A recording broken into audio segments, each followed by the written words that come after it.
Cari amici della Via dei Presepi, ben ritrovati, siamo giunti anche quest'anno all'ultima puntata dell'edizione 2023. Siamo all'Agio di Cadore, comune di Vigo di Cadore, e siamo in compagnia del nostro carissimo amico Silvio De Donà.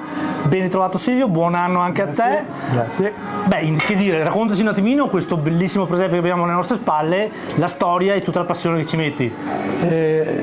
Questo presepio nasce nel 1980 circa in una casa privata del nostro amico Romeo, che adesso purtroppo non c'è più, e per varie ragioni l'abbiamo portato qua. Il comune ci ha dato una stanza e l'abbiamo portato qua.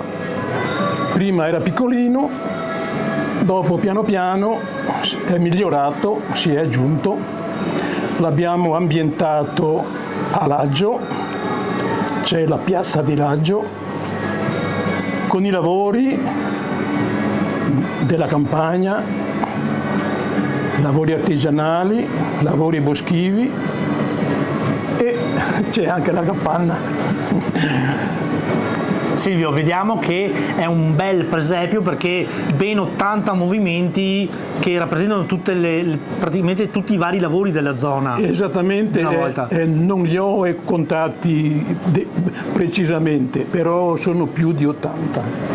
Silvio, noi intanto ti ringraziamo, ti facciamo ancora gli auguri di buone feste, devi anche ringraziare tuo fratello, mi dicevi. Sì, ringrazio tutti e il fratello soprattutto perché siamo assieme qua, ma ringrazio anche i visitatori perché ce ne sono abbastanza. E a proposito dei visitatori, diamo appuntamento a tutti i telespettatori fino a quando è aperto il presepe. Il presepe è aperto fino al 7 gennaio perché è domenica,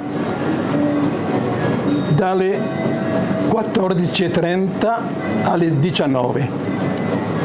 Dopo sabati e domeniche di gennaio dalle 16 alle 19.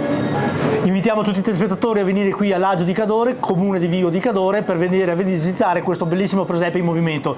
Noi vi diamo appuntamento al prossimo anno e vi auguriamo buone feste.